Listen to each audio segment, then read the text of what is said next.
second fact might be the ideology that I need a haircut.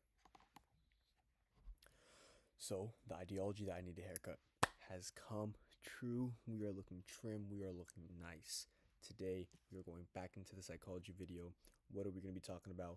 We are going to be talking about taking a risk. I'm filming this pitch dark. It's 12 a.m. on a Sunday. I have school tomorrow. Tests have been studied for. Work has been done. Always try to put your plan A first and then try to put your plan B second. That should always be obvious. Try to complete both in one day.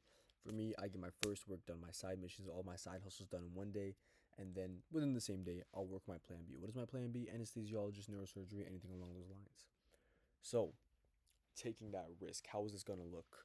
Most people, they're not really scared of falling. What they're scared is finding out what's at the bottom. And what's even more scary is realizing that you could have lived up to your more potential.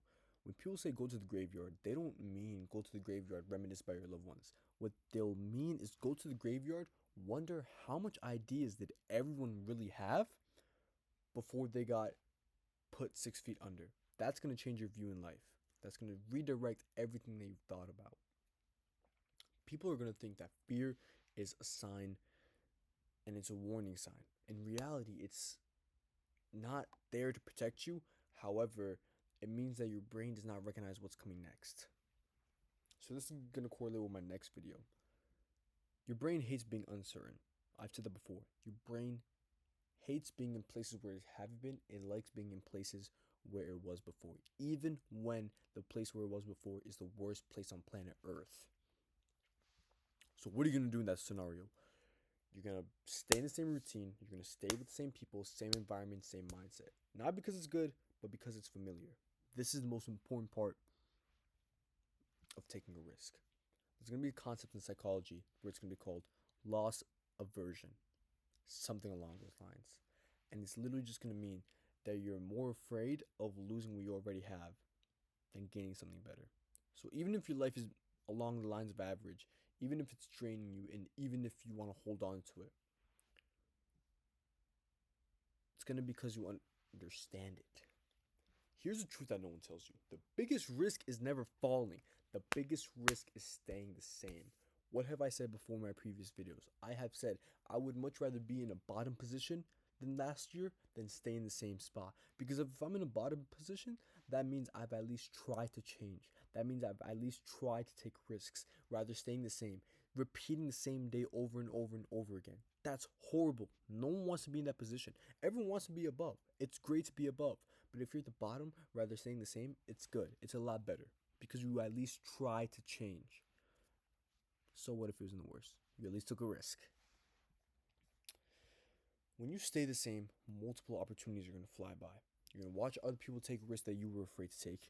You're going to watch them grow into themselves, their true potential, where you wish you were able to become. And that feeling, that regret, it's going to be horrible. It's going to be worse than failure.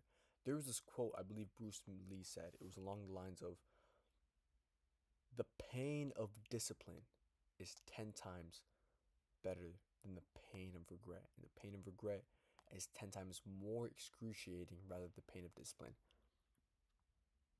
My lips look great today. I look great today. Bless God. So psychology just calls this regret theory, and it's not even psychology at this point, it's just common sense. It shows that people don't regret the things that they did. Hello? But it regrets the things that they didn't do. Right?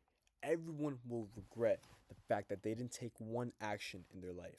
So why don't you try everything? Besides things that you've seen people do and they become horrible at, including drugs. Don't do that. So understand this. Fear will always be there. It's never going to go away. And it's not to put my leg fell asleep. It's not supposed to go away.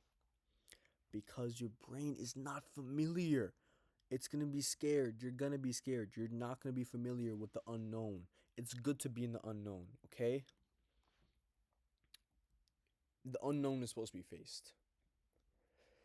So in order to become the best version of you that you're so afraid to become, it's usually going to be on the other side where you're one step away that you've been avoiding. So take the risk. It's not because it's safe, it's not because it's guaranteed, but because staying where you are is going to be costing you more than you realize. And by the time you realize, it's already going to be too late. My worst fear, I have three worst fears actually. One is going to become deep, is if my wife is giving birth to my newborn baby and they both die in the hospital, so I come home to nothing. That's not relevant. My two other biggest fears is staying in the same spot as last year and becoming a failure. I don't care about. I mean, I would like to be famous so my teachings can go into others, and another reason why, so people can become able to realize how handsome I am, right? But I mainly just want to get in, make money for my family, get out. That's why, as of now, I'm taking every risk it takes to become more and more successful as the day goes. Pick up that phone call from the client. 9 a.m. meeting? Sure. Right now, what time is it? 12 a.m. So, in the middle of my second and third period in high school, what am I going to do? Boom, boom, boom, boom. Skip a few minutes of class, pick up the meeting, hop in the library, answer the phone call. Client says, hey, you look a bit too young. Should I be trusting you? Sure. You may not be able to trust me, but sir, I can promise you my outcome will phenomenally go beyond your expectations for a minute 17-year-old. You should never want to stay in the same place as you were last year. You should always be better or always be worse, because that means you at least took a risk. A lot of people are going to be like, oh, why would I be fat if I'm already jacked this year? You're taking it the wrong way, you dumbass.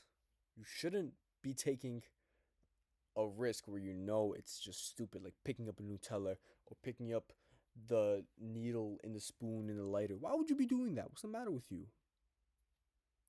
There's smart risks and there's dumb risks. You're doing the dumb risks. Oh, let me gamble $10 million. You're dumb. Why are you doing that? Why? If you're gambling on a game of blackjack, then you have my props because you may be an expert. Poker, you play the man. You don't play the cards. Baccarat, I have seen thousands of people win on baccarat. You're going on the slots, then you're stupid. So know the difference between a smart risk and a dumb risk. Analyze the risks first. Go with logic, not emotions. Trust your brain, not your heart. Those are the biggest advice I can give you. Be smart. Don't stay in the same spot as last year. Don't regret not taking a risk. Okay? It's Monday, late ASA session. Hop in the charts, kick some ass.